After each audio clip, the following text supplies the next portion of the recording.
क्या आप जानते हैं कि एक ऐसा मशरूम है जिसने किसी का खाना बनने के बजाय इतिहास को मिटाने की धमकी दी थी? हाँ, हम बात कर रहे हैं रेडियो एक्टिव मशरूम की।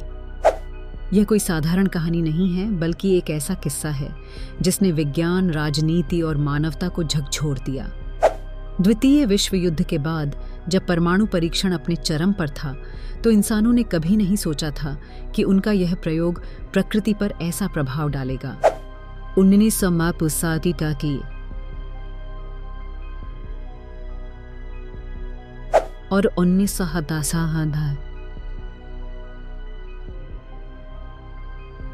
के दशक के बीच हजारों टेस्ट हुए और उनसे निकलने वाली रेडियोधर्मी धूल ने न सिर्फ हवा बल्कि मिट्टी को भी प्रभावित किया, और यही मिट्टी बनी रेडियो एक्टिव मशरूम का घर।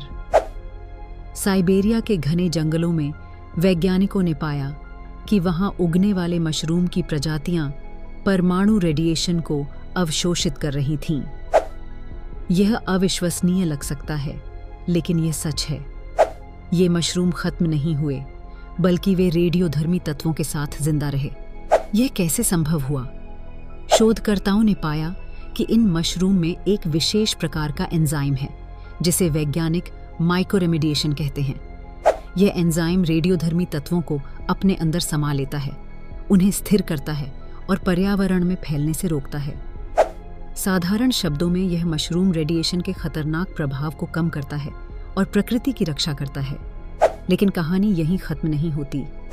शीत युद्ध के दौर में अमेरिकी और सोवियत खुफिया एजेंसियों ने इन मशरूम्स पर गहरी नजर रखनी शुरू कर दी।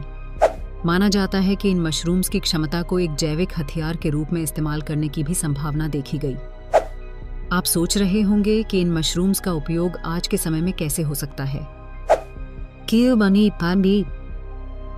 20वीं सदी में जब न्यूक्लियर वेस्ट को डीकंपोजर या स्थिर करने की बात होती है, तो इन मशरूम्स को एक बड़े समाधान के तौर पर देखा जा रहा है। यूरोपीय और जापानी रिसर्च सेंटर इस दिशा में आगे बढ़ रहे हैं।